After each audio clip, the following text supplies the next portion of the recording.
لمكانة الدار البيضاء كقاطرة للتنمية الاقتصادية، فإن هناك إرادة قوية لجعلها قطبا ماليا دولي، إلا أن تحقيق هذا المشروع الكبير لا يتم بمجرد اتخاذ قرار أو بإنشاء بنايات ضخمة وفق أرقى التصاميم المعمارية، بل إن تحويل الدار البيضاء إلى قطب مالي دولي يتطلب أولا وقبل كل شيء توفير البنيات التحتية والخدماتية بمواصفات عالمية، وترسيخ قواعد الحكامة الجديدة، وإيجاد إطار قانوني ملائم، وتكوين موارد بشرية ذات مؤهلات عالية، واعتماد التقنيات وطرق التدبير الحديثة. غير أن الدار البيضاء لا تجتمع فيها مع الأسف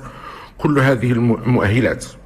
رغم المجهودات الكبيرة على مستوى التجهيز والاستثمار، وخاصة ما يتعلق منها بالتأهيل الحضري.